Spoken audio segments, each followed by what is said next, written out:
लीजिए सुनिए, देवकीनंदन खत्री के लिखे उपन्यास चंद्रकांता के चौथे भाग का 16वां बयान मेरी यानी समीर गोस्वामी की आवाज में। पाठक, अब वो समय आ गया कि आप भी चंद्रकांता और कुंवर बीरेंद्र सिंह को खुश होते देख खुश हों। ये तो आप समझते ही होंगे कि महाराज जयसिंह विजयगढ़ से रवाना होकर नौगढ़ जाएंगे और वहां से राजा सुरेंद्र सिंह और कुमार को साथ लेकर कुमारी से मिलने की उम्मीद में तिलिस्मी खोह के अंदर जाएंगे।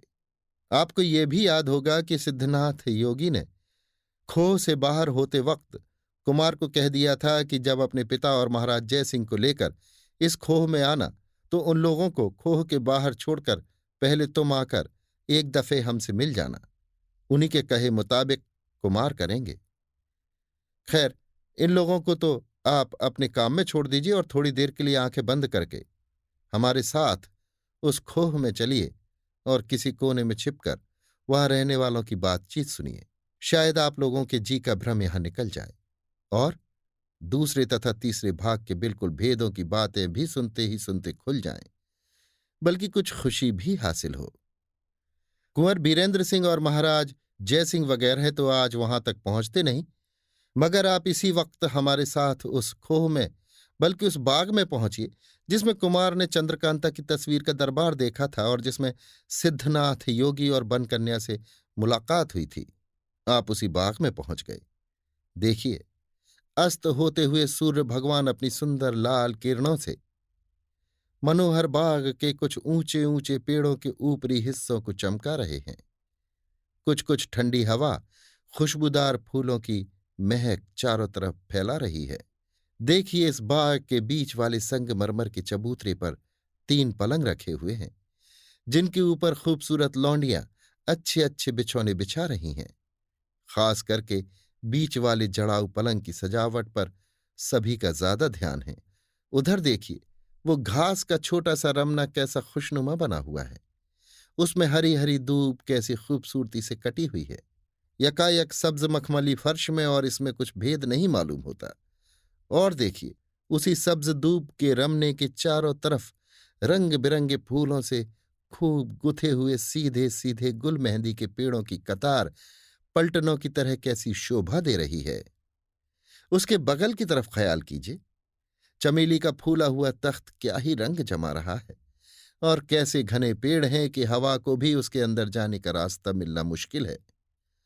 और इन दोनों तख्तों के बीच वाला छोटा सा खूबसूरत बंगला क्या मजा दे रहा है, तथा उसके चारों तरफ नीचे से ऊपर तक मालती की लता कैसी घनी चढ़ी हुई और फूल भी कितने ज्यादा फूले हुए हैं। अगर जी चाहे तो किसी एक तरफ खड़े होकर बिना इधर उधर हटे हाथ भर का चंगेर भर लीजिए।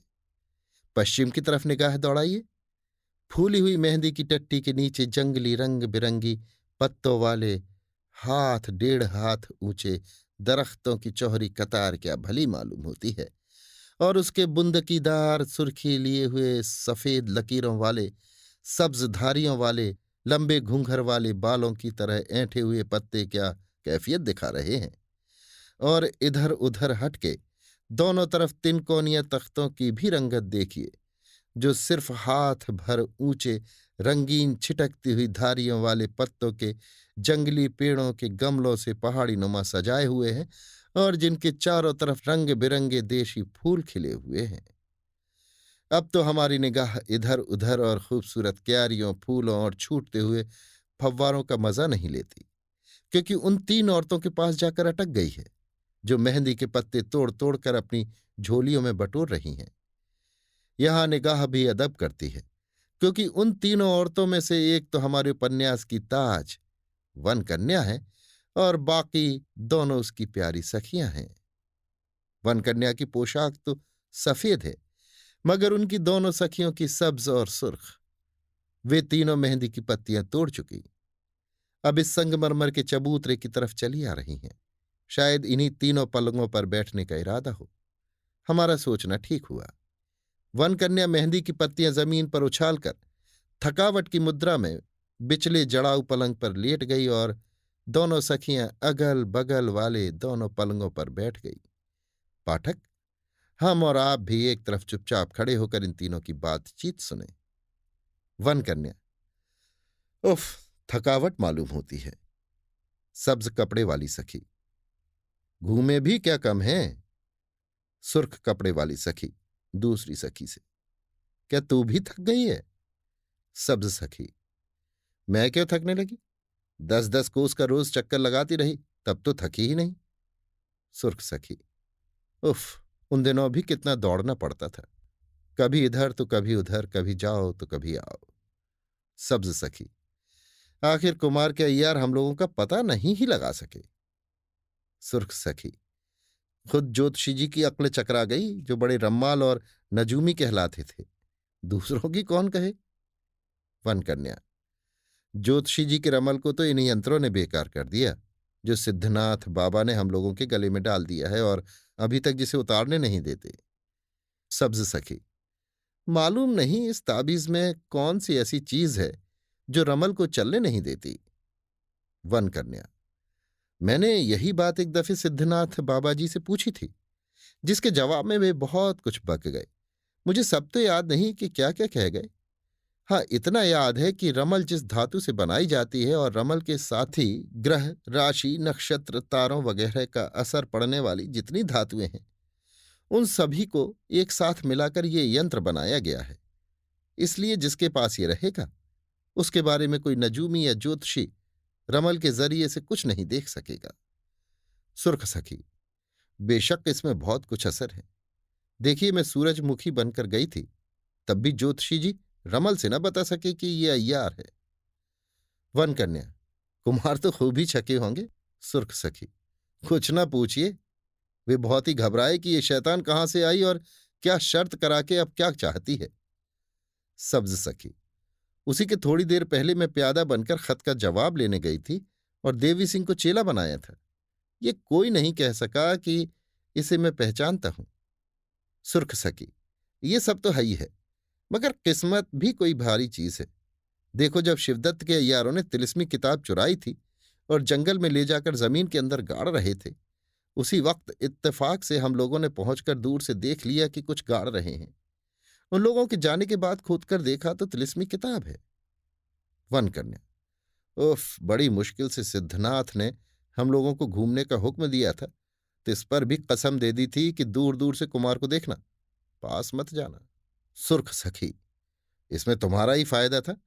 बेचारे सिद्धनाथ कुछ अपने वास्ते थोड़े ही कहते थे। वन कन्या।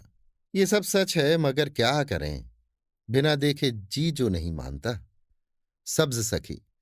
हम दोनों को तो यही हुक्म दे दिया था कि बराबर घूम घूम कर कुमार की मदद किया करो। मालिन रूपी बद्रीनाथ से कैसा बचाया था। सुर्ख सखी। क्या अय्यार लोग पता लगाने की कम कोशिश करते थे। मगर यहां तो अय्यारों के गुरु घंटाल सिद्धनाथ हरदम मदद पर थे। उनके किए हो क्या सकता था। देखो, गंगा जी में नाव के पास आते वक्त तेज सिंह, देवी सिंह और ज्योतिषी जी कैसा छके। हम लोगों ने सभी के कपड़े तक ले लिए। सब्ज सखी। हम लोग तो जानबूझकर उन लोगों को अपने साथ लाए ही थे। वन कन्या। चाहे वो लोग कितने ही तेज हों, मगर हमारे सिद्धनाथ को नहीं पा सकते। हाँ, उन लोगों में तेज सिंह बड़ा चालाक है। सुर्ख सखी। तेज सिंह बहुत चालाक है तो क्या हुआ, मगर हमारे सिद्धनाथ तेज सिंह के भी बाप हैं। वन कन्या हंसकर। इसका हाल तो तुम ही जानो। सुर्ख सखी। आप तो दिल लगी करती हैं। सब्ज सखी। हकीकत में सिद्धनाथ ने कुमार और उनके अय्यारों को बड़ा भारी धोखा दिया। उन लोगों को इस बात का ख्याल तक न आया कि इस खोह वाले तिलिस्म को सिद्धनाथ बाबा हम लोगों के हाथ फतह करा रहे हैं। सुर्ख सखी। जब हम लोग अंदर से इस खोह का दरवाजा बंद कर तिलिस्म तोड़ रहे थे, तब तेज सिंह बद्रीनाथ की गठरी लेकर इसमें आए थे, मगर दरवाजा बंद पाकर लौट गए। वन कन्या। बड़े ही घबराए होंगे कि अंदर से इसका दरवाजा किसने बंद कर दिया। सुर्ख सखी। जरूर घबराए होंगे। इसी में क्या, और कई बातों में हम लोगों ने कुमार और उनके अय्यारों को धोखा दिया था। देखिए, मैं उधर सूरजमुखी बनकर कह आई कि शिवदत्त को छुड़ा दूंगी, और इधर इस बात की कसम खिलाकर कि कुमार से दुश्मनी न करेगा, शिवदत्त को छोड़ दिया। उन लोगों ने भी जरूर सोचा होगा कि सूरजमुखी कोई भारी शैतान है। वन कन्या। मगर फिर भी हरामजादे शिवदत्त ने धोखा दिया और कुमार से दुश्मनी करने पर कमर बांधी। उसकी कसम का कोई एतबार नहीं। सुर्ख सखी: इसी से फिर हम लोगों ने गिरफ्तार भी तो कर लिया और तिलिस्मी किताब पाकर फिर कुमार को दे दी। हाँ, क्रूर सिंह ने एक दफे हम लोगों को पहचान लिया था। मैंने सोचा कि अब अगर ये जीता बचा तो सब भंडा फूट जाएगा। बस लड़ ही तो गई। आखिर मेरे हाथ से उसकी मौत लिखी थी, मारा गया। सब्ज सखी: उस मुए को धुन सवार थी कि हम ही तिलिस्म फतह करके खजाना ले लें। वन कन्या: मुझे तो इसी बात की खुशी है कि ये खोह वाला तिलिस्म मेरे हाथ से फतह हुआ।